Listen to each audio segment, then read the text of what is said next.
Max Verstappen's future at Red Bull may be sealed until 2028, and this situation presents complexities far beyond what most people imagine.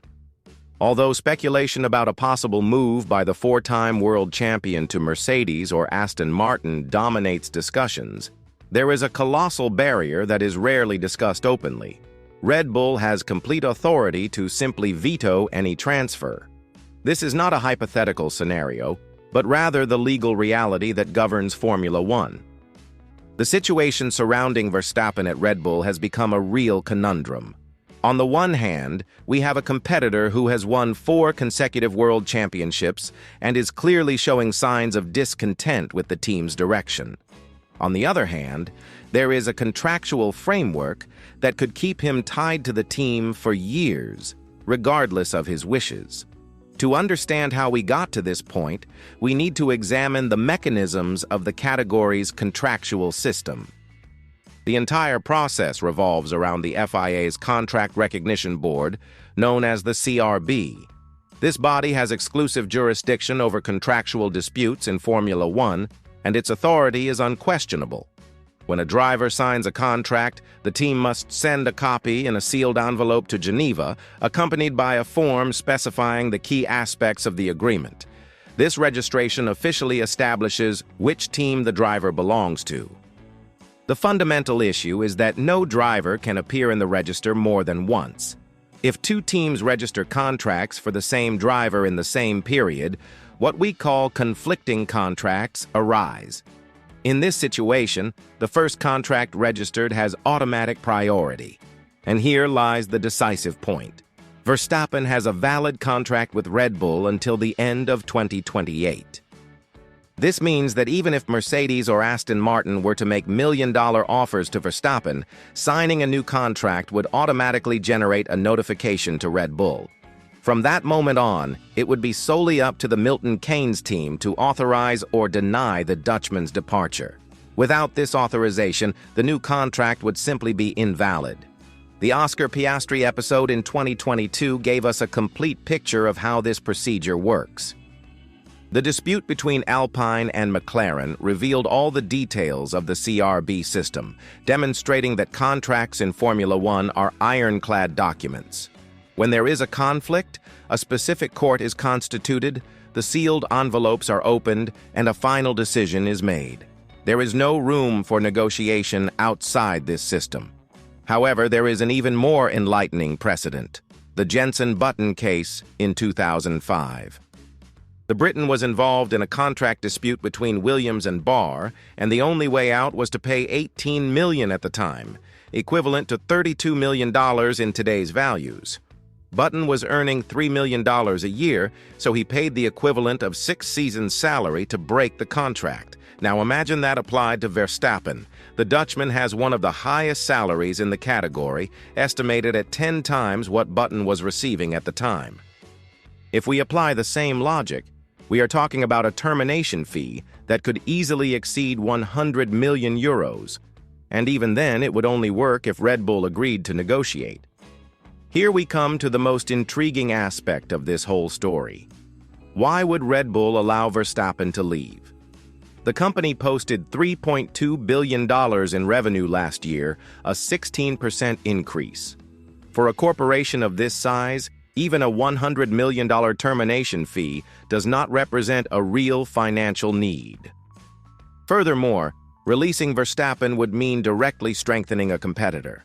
Imagine the 4-time world champion driving a Mercedes in 2026, with completely new regulations. It would be practically handing the title to Brackley's rival.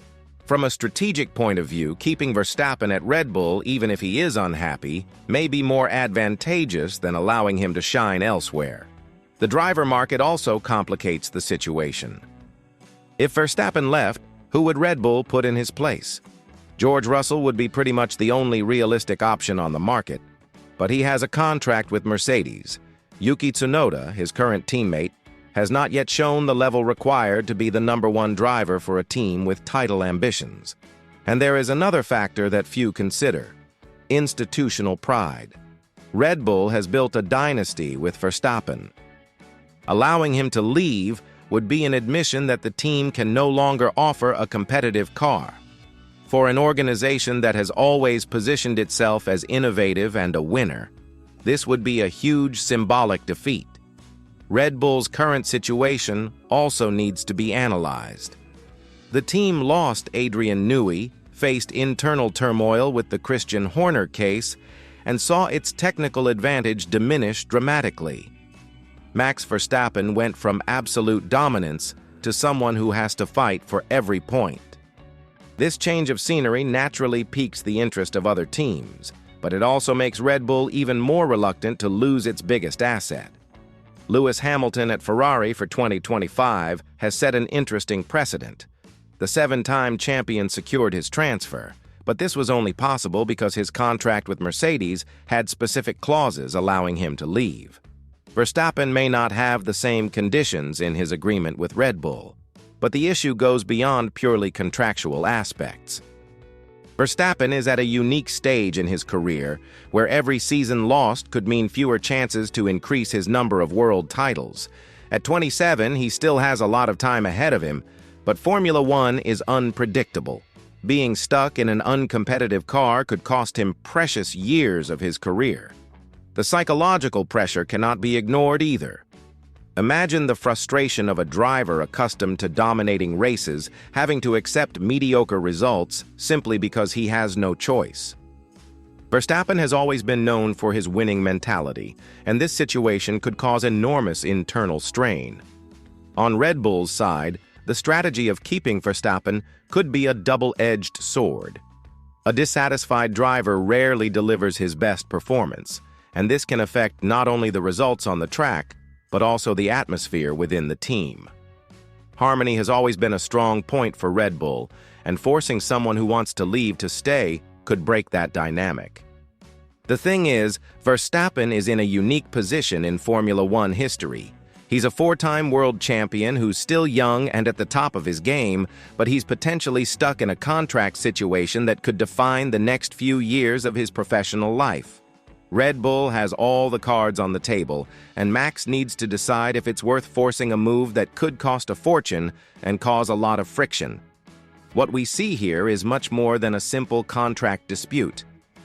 It is a tug-of-war between a driver's desire to seek new challenges and a team's power to retain its most valuable assets. Verstappen may be the most talented driver on the grid, but in Formula One, talent without contractual freedom may not mean much. The reality is that Max Verstappen may be living his last years at Red Bull, not by choice, but because he simply has no other option. And that raises a fundamental question about the future of the category. To what extent should contracts limit drivers' freedom to seek the best projects for their careers? What do you think? Should Verstappen force his way out of Red Bull, even at the risk of paying a $1 million fine? Or is the team right to protect its interests, even if it means keeping an unhappy driver? Leave your opinion in the comments and don't forget to subscribe to the channel so you don't miss any behind-the-scenes analysis of Formula One.